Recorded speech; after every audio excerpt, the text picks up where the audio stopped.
Instead of discussing how we can solve this, how we can get better, spend brainstorming session on one simple question: how can we screw it up? What the Altshuler, who is the creator of TRIZ, did is he looked at the statistics that out of 150,000 research projects, 2/3 are terminated at the experimentation phase or pre-production, like the first exemplar production phase. Out of the rest, 85% implemented in one place and only 2% implemented in 5 places or more. We got to start with the simple questions.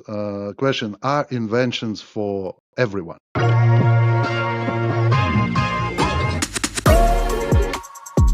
This is an Hour of Innovation podcast. I'm your host with Lyoshin.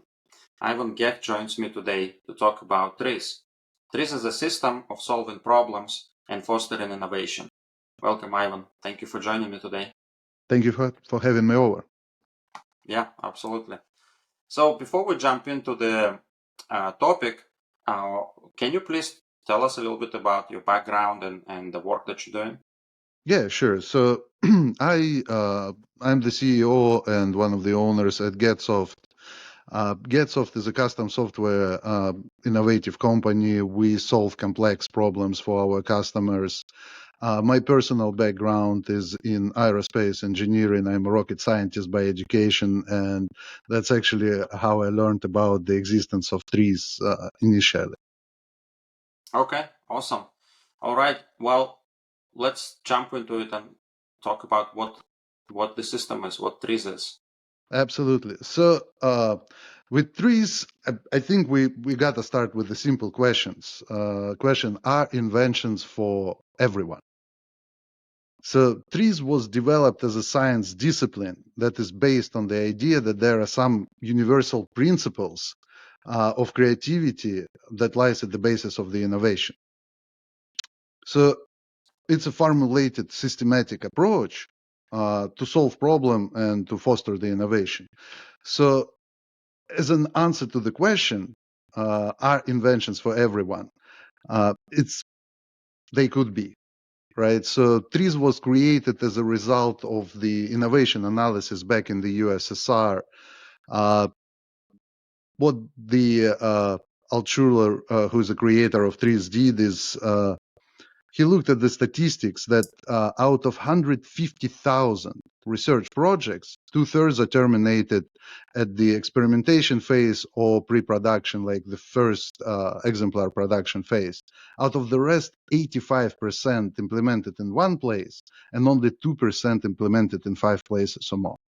So he provided an example in the book that it's like having an airplane where an airport where only 1 out of 50 airplanes make it to the destination. So it's not something you would invest in, right? So he tried to find a way to make the innovation process more predictable and to bear the results and return on the investment more often. I see. So it's been invented a long time ago in USSR, and I imagine it's now used all over the world. Is it how did it change since its first applications and now everybody's using it? So I mean, a lot of companies do use it, and there are some big names like Samsung, General Electric, IBM, Intel, 3M, Toyota, Honeywell, Procter & Gamble, Unilever, General Mills, and many, many, many more. So initially, the TRIZ was just about solving complex technological problems. They focused a lot, and they focused the research and the application a lot in manufacturing, electronics, automotive industry, aerospace industries. Over the years, however, people saw how effective it can be, and the evolution happened, so it became a little more wide. So now it's not only focused on the solution phase, but they also added a lot of tools in the toolkit to how to find the key problems to solve, how to select the objects where the key problems are, and even what actually the end users need. So they start covering more of the value stream than just the inventive process itself. Yeah, and what does it stands for? The TRIZ itself. TRIZ is a theory of inventive problem solving in Russian. Inventive problem solving. Yeah, I just want to define it so people know what it is. Yeah. Okay. So and then what are some of the core principles or method itself in the TRIZ? So originally, the trial and error method was the primary method to solve problems. While it did work, the primary issue is low efficiency. Sometimes you need to go through thousands of different ideas, combinations, trials to find one that's working.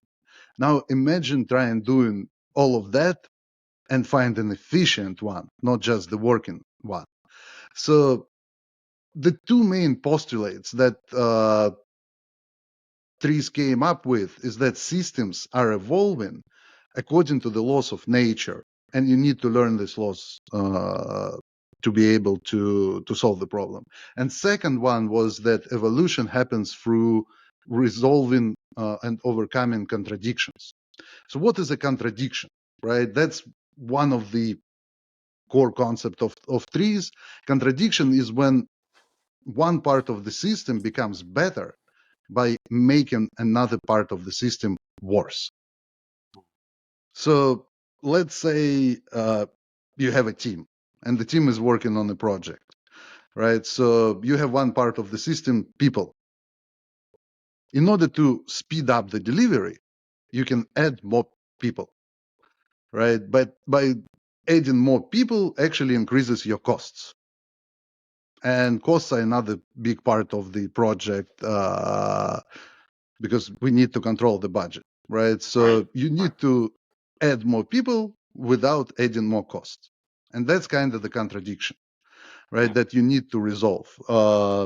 There are some even more, challenging examples, right? So you need to make something more tough, but more lightweight.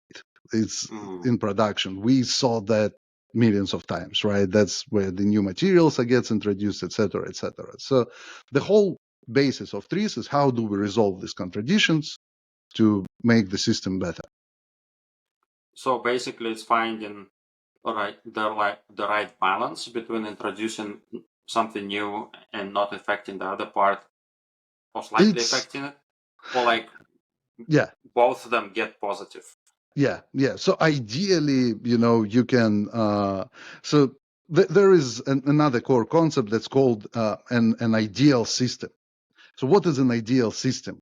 It's the system that doesn't exist, but whatever it's supposed to do gets done, right? So what is the best way, right? It's don't spend any resources and still get the stuff done, right? So we at the same time we are trying to get to that ideal system state. I see. So then let's talk about comparison with other things. Since this is a system, there are some steps needs to be done or some processes needs to be followed. What are those? Are there any that you can explain? The overall TRIZ is I think it's they started with 40 core principles and approaches. It's evolved to over 100 just within the solution and phase, and then there are like multiple phases that they added. So we are talking about hundreds of different methods and approaches. But just to give you an example, is for example there is a set of laws that's called kinematic. And what they say is that all technical systems have evolved in the direction of increase the ideality of the system. That's what I mentioned, right? So we try to get rid of the parts of the systems, yet still have the work done. Then through the increase of the dynamic of the system, through the solution of the technical contradictions, and then eventually the system becomes an integral part of the super system that's kind of above it. And then its evolution declines, and we have another system that is being born on top of that. And if we look at the, for example, software development, right? We started with a very relatively simplistic system. We had the machine code being written directly. And then we started to have the assembler, and then we started to have the operating systems where the assembler and the machine code execution became part of the super system. So we started to create things around that.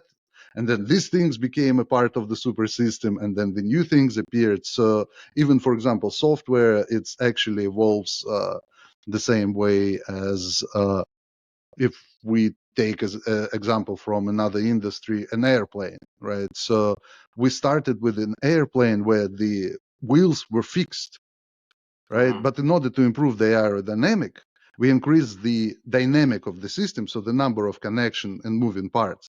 So now all of the planes have the wheels that are being retracted after the takeoff, and it's Mm-hmm. significantly improved the aerodynamic during the flight.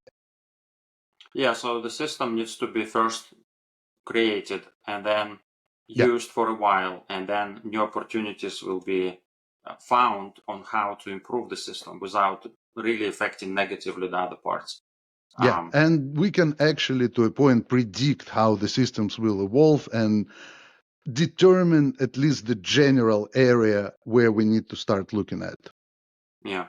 What are some of the unique components or unique things about TRIZ compared to other Yeah. problem-solving methods? So it's interesting because TRIZ took a different approach. So if when we talk about the innovation methods that are being very, very actively used, we talk about design thinking, for example. Mm-hmm. Right? And the design thinking is based on some core concepts that you need to look at the things that prompt the behaviors, the adaptations, the hacks, the workarounds, what people care about, body language patterns, what's unexpected, and all of that kind of stuff. What it is actually, it's a variation of a brainstorming. We Mm-hmm. just take it to the next level. We start using the actual users who did the brainstorm. So we increase the diversity of the group, which Mm-hmm. obviously leads to better results. But brainstorming actually is an evolution of a trial and error method, Mm. right? I So see. we have that entire branch where people took the trial and error that was extremely inefficient, and they started to make it way more efficient. Uh, bringing unique perspectives. Then there are certain things that were developed to improve the brainstorming activities, right? So we started using direct analogies, empathy, like symbolical definitions of a problem of a non-object, using fantastical approaches, right? The rewarding as a tale, myth, or legend. And that actually isn't a part of the TRIZ, but as one of the tools, because brainstorming, again, is not the most efficient.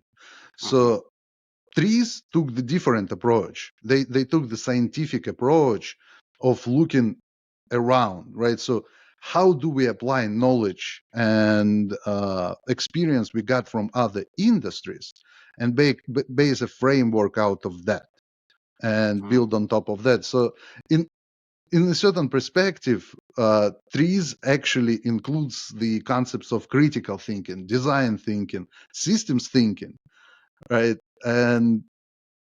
But they used as tools and applied when necessary instead of just being a standalone solution for innovative process. Yeah, I see. So basically, I guess somehow there is a mechanism or approach to, depending on the problem you're trying to solve, you will look into other Yeah, industries or other fields and try to find something that worked there yeah, and try it. So, yeah. So okay. basically, from TRIZ perspective, as it is right now, you start with the market needs. What Mm, does the market need? And there are certain tools that are very well known, like MVP definition and market analysis and competitive research, and they are part of the TRIZ now, right? So you start looking like, what do we need to solve?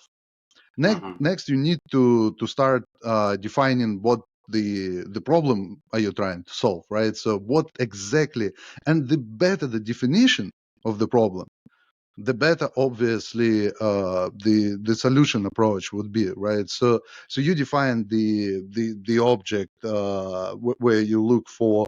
It's for example, there are tools like a theory or concept of parallel evolution or the S curves. The next step is to define the problem exactly, that the contradiction, and I think that defining a proper contradiction is the one of the most crucial skills in working with trees. So the moment you find the right contradiction, right, more people, less costs, right? So, well, more people cost more salaries, for example, right? So once you defined it, now you have a system that you can start working with and finding to applying tools to resolve that contradiction. I see. So then, what are some of the like practical things, everyday things, for example, software engineers can take from TRIZ? Are there any tools that they specifically can use for their day-to-day jobs?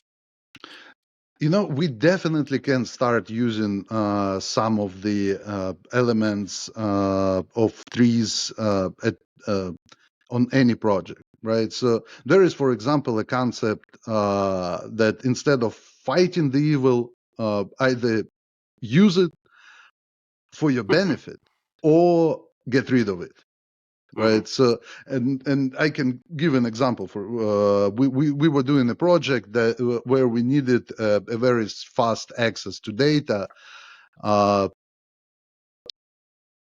through with the database, right? And we were trying for a very long time, like find more efficient database or find more efficient ways to organize the data in the database to make it faster, reachable and accessible.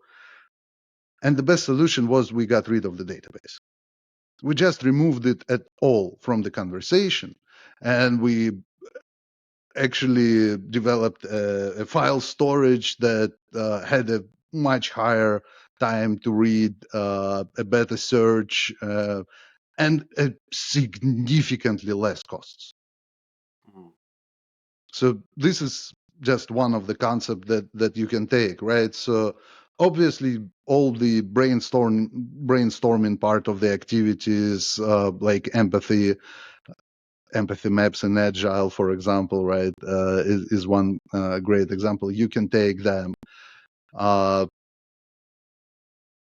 Applying knowledge from other industries, right? So if you can define problem abstract enough, you are no longer limited to working with the biases that you have, right? So we always done that, or it's impossible to do that. So you can start looking around and seeing like, okay, how do people solve this problem?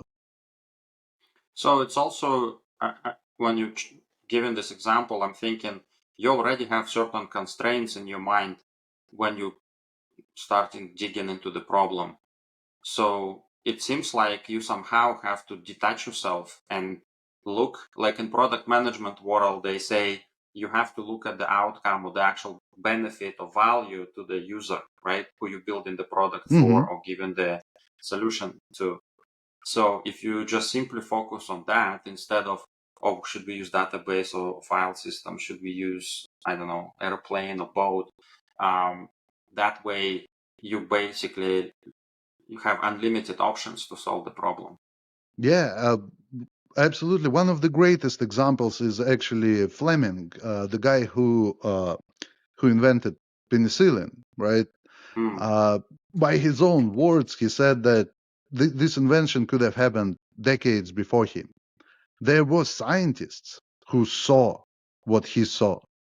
The problem is that they were so in their biases that mold and cure were not in the same plane for them of thinking. So they would never thought of mold as a potential cure, and he did, because he actually wasn't the scientist per se.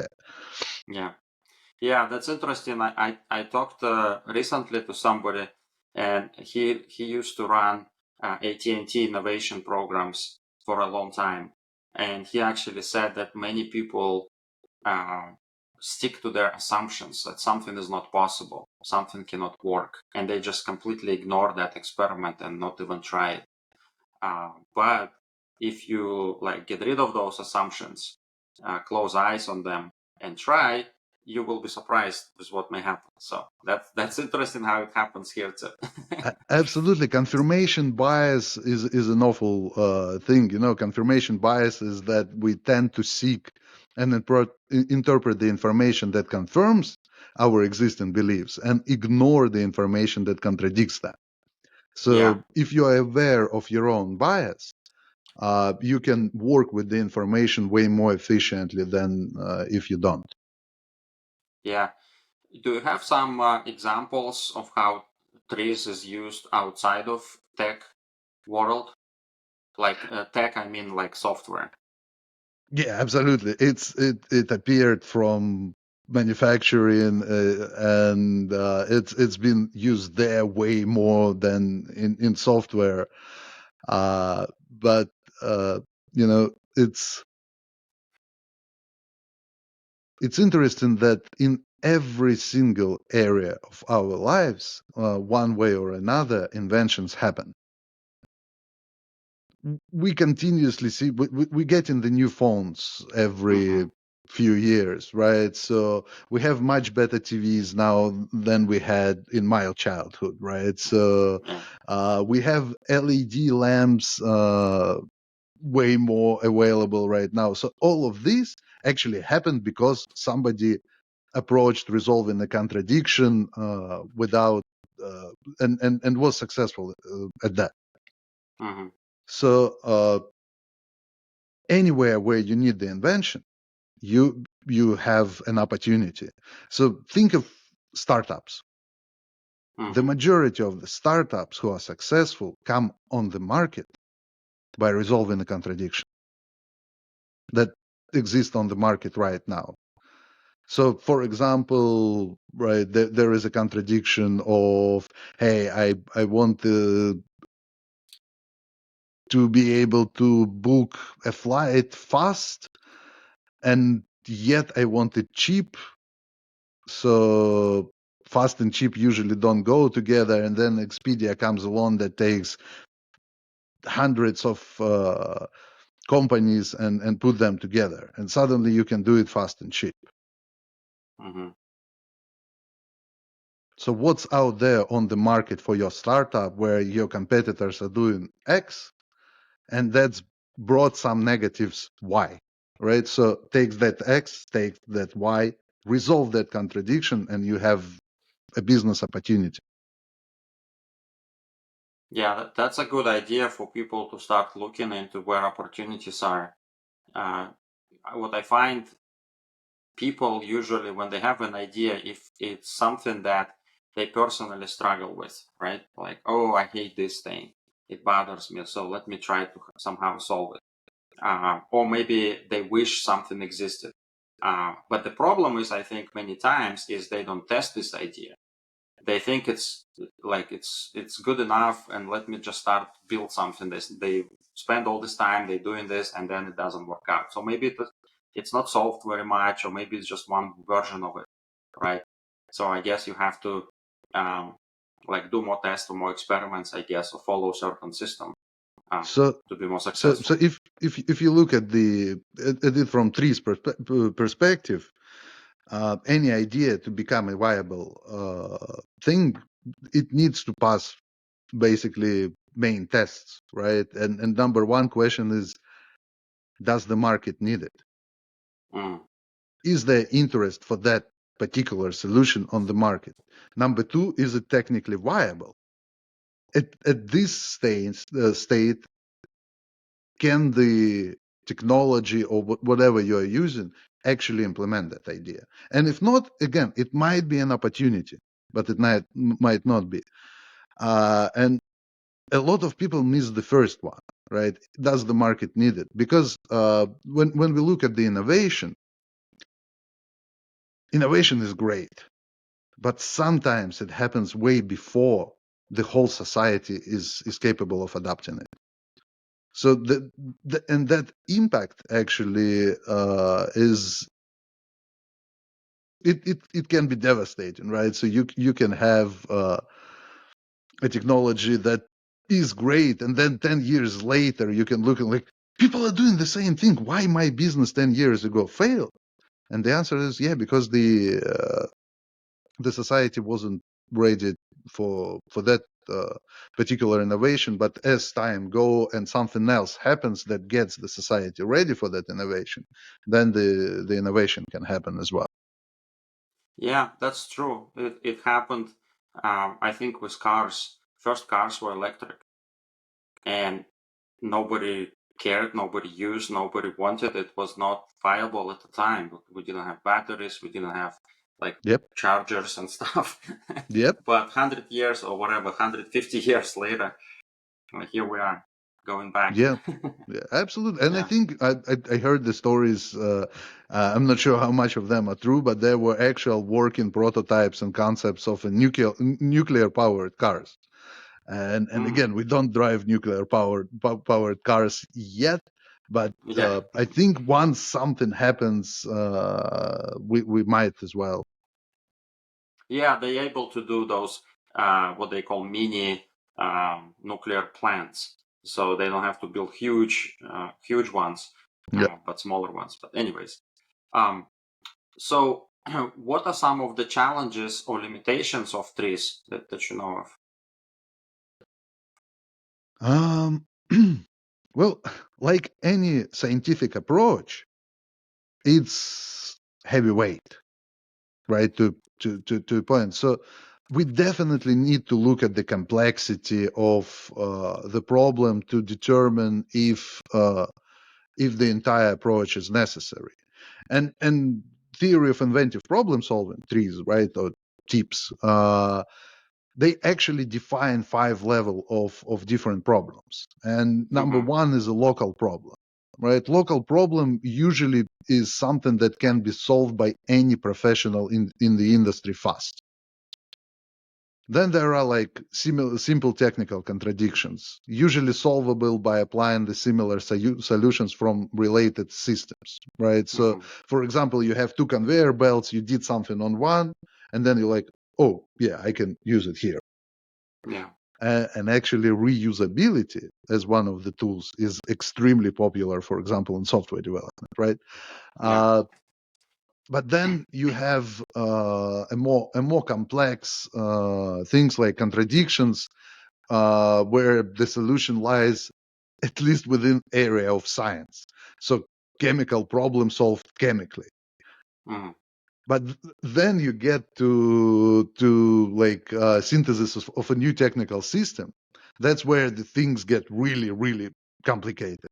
It's when you solve, for example, a mechanical problem using chemistry, a physical problem using I don't know, some other area of science. So that's where it's really helpful, right? And then the last part is where you have multiple complex contradictions. So let's say it's a task of cleaning the ocean from all the garbage in it, right? So there are so many Yeah. contradictions is there that it's might not be solvable at this point of time. So you need to determine, because we live in the world of expertise for so long, for literally hundreds, if not thousands of years.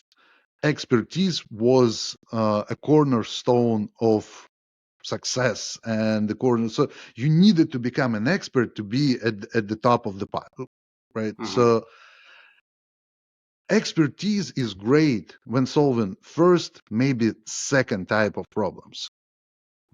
Expertise creates biases. Expertise creates a lot of assumptions, and expertise make you very narrow shape. So if we talk about the modern terms like agile, expertise is actually when you're an I-shaped specialist. Mhm. In order to be able to apply TRIZ efficiently, you need to be at least a T-shaped specialist and ideally an E-shaped specialist, somebody who has a lot of knowledge in a variety of areas, something of what is called a Renaissance man, right, or a Mhm. polymath. Mhm. So that makes it complex. Plus, again, it's a process. It's a process that you need to follow. So when you need to move fast, when you're in a chaotic environment, that's where, for example, Scrum becomes too heavyweight. TRIZ becomes too heavyweight. So you need some different approaches to these situations.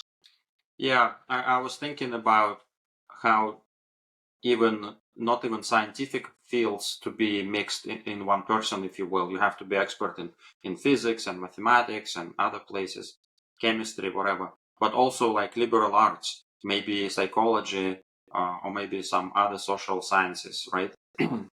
Yeah. In order to solve problems, maybe when we're dealing with people, or So maybe or maybe those products that are used by people, because you invent something, it makes sense to engineers, you give it to normal people and they confused. I've seen it yeah. many times.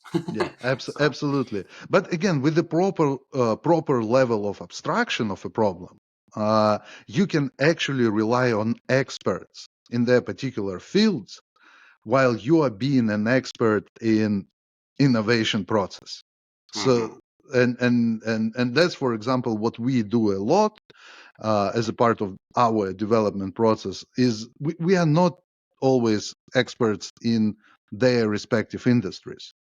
yeah, What we know to do is how to define the problem properly and how to approach the solution. But we rely on their expertise where needed. It's just that the expertise is usually there is a certain point at which you can't rely on them being experts anymore because you kind of downloaded everything you needed. mhm, But now that when the innovation process, like you need to start looking around, and then you can actually bring experts from other industries in and like, okay, so we think you can help us. How do you do this? And then you find an abstract here, you apply and you find a way to solve the problem. yeah. It happens even when you get like a new person on the team, and that person comes in and they've done something somewhere that may be similar, maybe not, and they just say something like, "Hey, why don't we try this?" And all of a sudden it works, and you were scratching your head for a year, couldn't figure it out or something. Yeah. It's yeah, I don't remember what was the exact problem, but there was a mathematical problem that mathematicians couldn't solve for 2,000 years. And then somebody from astrophysics came and like, we have a solution right there. Like we did it like many years ago. Here you go. So yeah, Yeah. absolutely, it happens a lot. Yeah, if you look at, I guess, Nobel Prize winners, there are quite a few of them who got Nobel Prize for the field they're not actually expert in, which is very interesting. Yeah, Yeah, yeah. absolutely.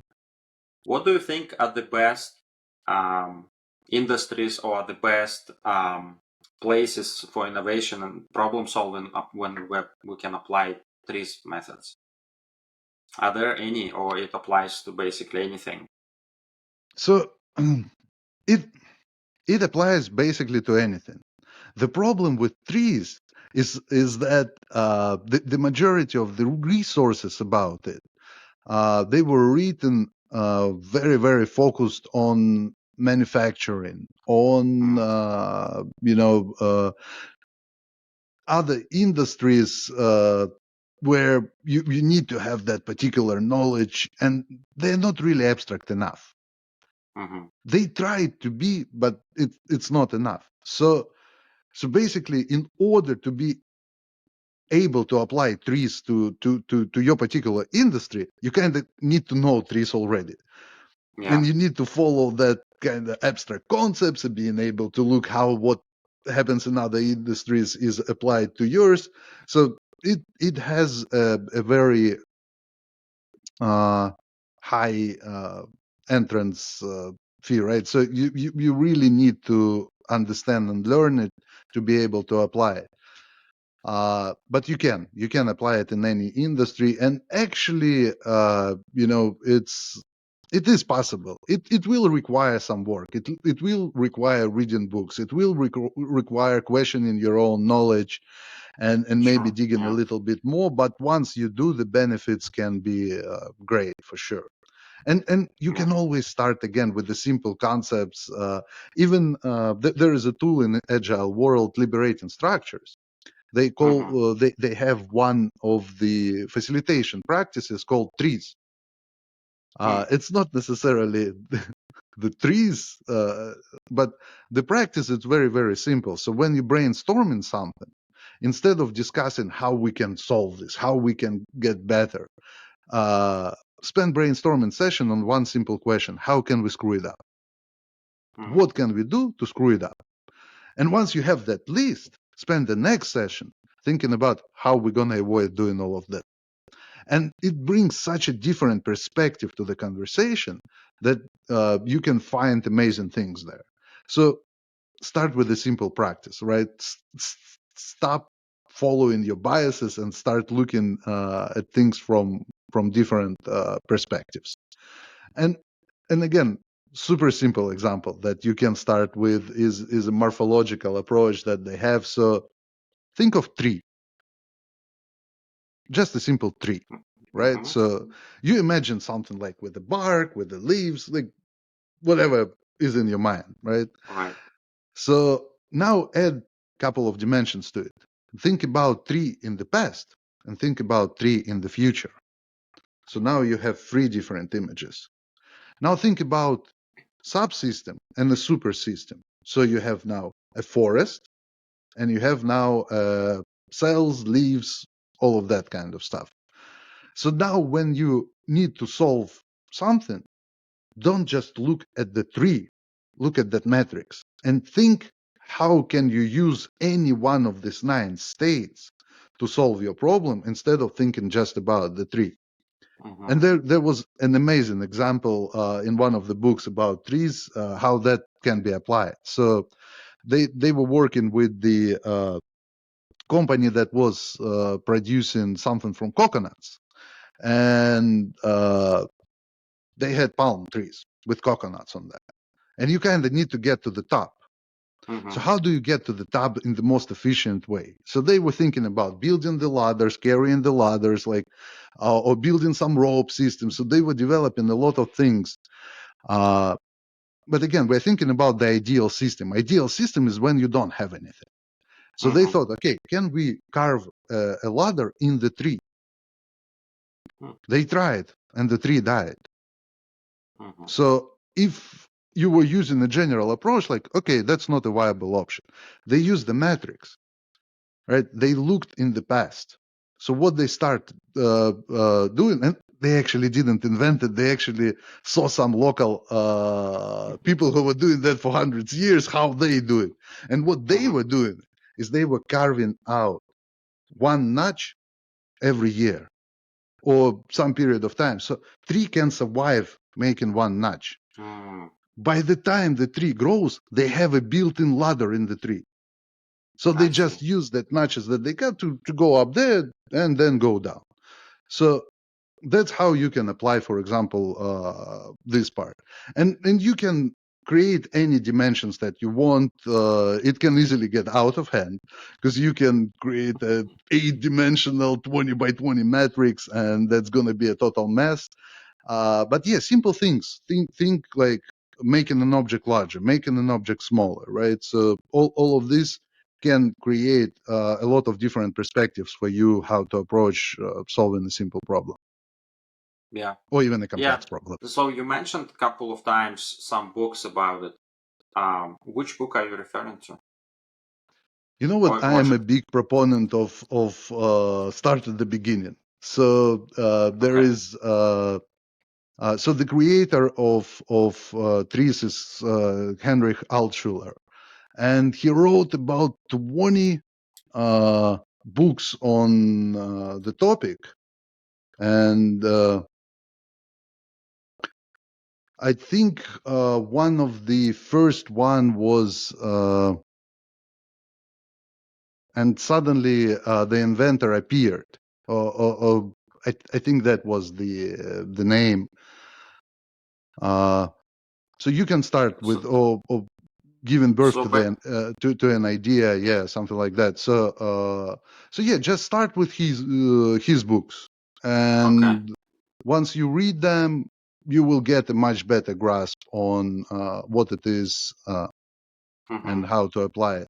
And I think a couple of universities in United States actually offer theory of inventive problem solving courses. Last time I checked, about 2 or 3 years ago, MIT definitely had an open course. So you can Mm. actually, you could go to their website. They publish a lot of their courses online, and you can just watch it and get They again the general idea. they call it TRIZ as well. They call it theory of inventive problem solving, TIPS, Tips, TIPS. tips. Okay, yeah, and probably places maybe like Coursera may have something as well. Who Yeah, knows? A lot of universities publish yeah. free courses There there. are definitely YouTube videos on that topic. I just saw a short like, this is Okay. how genius billionaires solve the problems, like the secret methodology of trees. And again, you can start with stuff like that.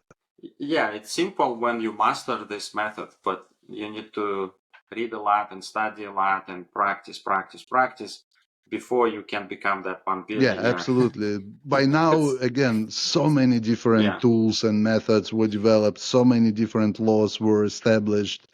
So it will take some time to adapt it. It's not as easy as some of the other methodologies that much more limited, but much more easier to adapt. Yeah, but I think many times we're talking about all these methodologies for actually executing ideas or building stuff. This in particular one focusing on how to discover the solution, how you see the problem, you identify the problem, and how you discover how to solve it. Because I believe that solving the problem is easy, but to identify the solution, how exactly to solve it is the best and efficient way. That's what where that's what's hard. Yeah, absolutely. So, So there was a great quote. I think the guy was head of innovation in General Electrics or something like that, and he was talking about how they use trees, and he mentioned that the Six Sigma mhm, great methodology. They help them to build the predictable and reliable process that's repeatable. It helps them to figure out where the problems are, all of that. The only thing it doesn't give them is the innovation. So mhm, trees became a very natural addition to Six Sigma because now they had a process that really great in helping them to innovate. Uh, Same way with the startups, right? If we look at all the startups, academies, or whatever you start researching, everybody tells you that you need to learn marketing, you need to learn financing, you need to learn leadership, you need to learn team building. mhm, And what about the actual solving problem process? Like, how do you do that? And for many years, it was about how to motivate people who gonna go and solve the problem. And I heard an absolutely amazing example. It's like taking a person and helping them run as fast as they can before they're gonna jump over a canyon. And then you're just standing there and looking, are they gonna make it or not? You have no idea what happens during the flight. You have no idea if they're gonna make it or not, but you help them as much as you can to jump. So what trees does is actually putting some structure in that jump, mhm. right? So it helps you to make your jump way more efficient and to actually fly to the end where you need. So Yeah, yeah, that's great. Yeah, I personally need to also look into this and read more about that.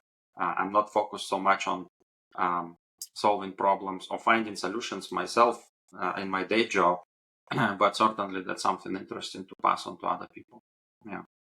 Yeah, absolutely. And again, even simple concepts, adoption, some of the simple concepts can help, because the law of kinematics that I talked about. So one of the things that we witness every single day is that any system that starts simple tends to become complex.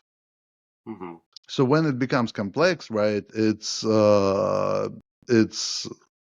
increase the number of connections within it, and that leads to increasing of configurability of the system and the way it operates, right? So if you look at this from the perspective of, for example, your application, it's a very natural question. Okay, so what we have fixed right now that might be better if it was moving? And that's how you get to, like, okay, internationalization, right? So can we add more languages? Can we make this configurable? Can we make this adaptable? Stuff like that. So Yeah, that's true. The more you have already built, the harder it is to change something or plug in. Yeah. All right. So we're coming almost to the end here.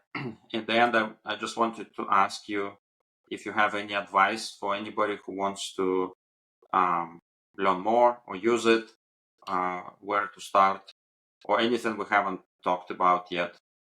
Maybe if you can yeah, mention something. absolutely. So when it comes to the advice, I think one of the best ways to start TRIZ is to start reading Jules Verne. Okay. So and not just because there are some great examples or something, but if we look at his books, he has that image of an engineer that's really applicable to the TRIZ. These are people, for example, the what's it called in English? I forgot, the Forgotten Island, right, or the Lost Island. So the engineers there, it's somebody who, like, oh, I know something about this, or I know something about this. How can we? So just read more, and don't read just on the topic of what your primary business is. Be curious. I think that's very important to build that wide range of knowledge that you don't think is useful right now, but it can be if you start the innovative work. And then just start doing things little by little. Standard practice for us, it's better to be 1% better tomorrow than 10% better in a month.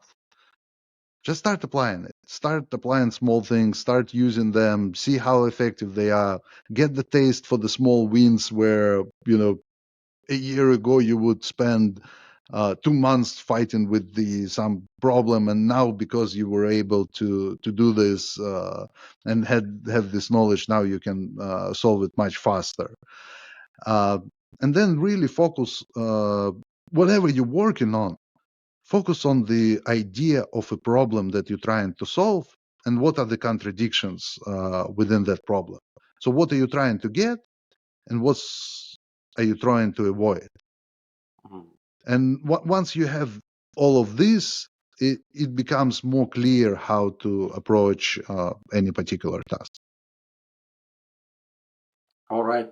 That's great. Yeah, I totally agree with things to be curious and read everything you can put your hands on. That's obviously will broaden your knowledge and things you can talk about. That's great. Thank you, Ivan. It was a pleasure having you here. Absolutely, it was a pleasure being here, and thanks for some absolutely amazing questions. I hope that learning about TRIZ will help people do their jobs better. Yeah, I think so too. All right. Thank you very much. Talk to you Thank later. you. Bye-bye. Bye.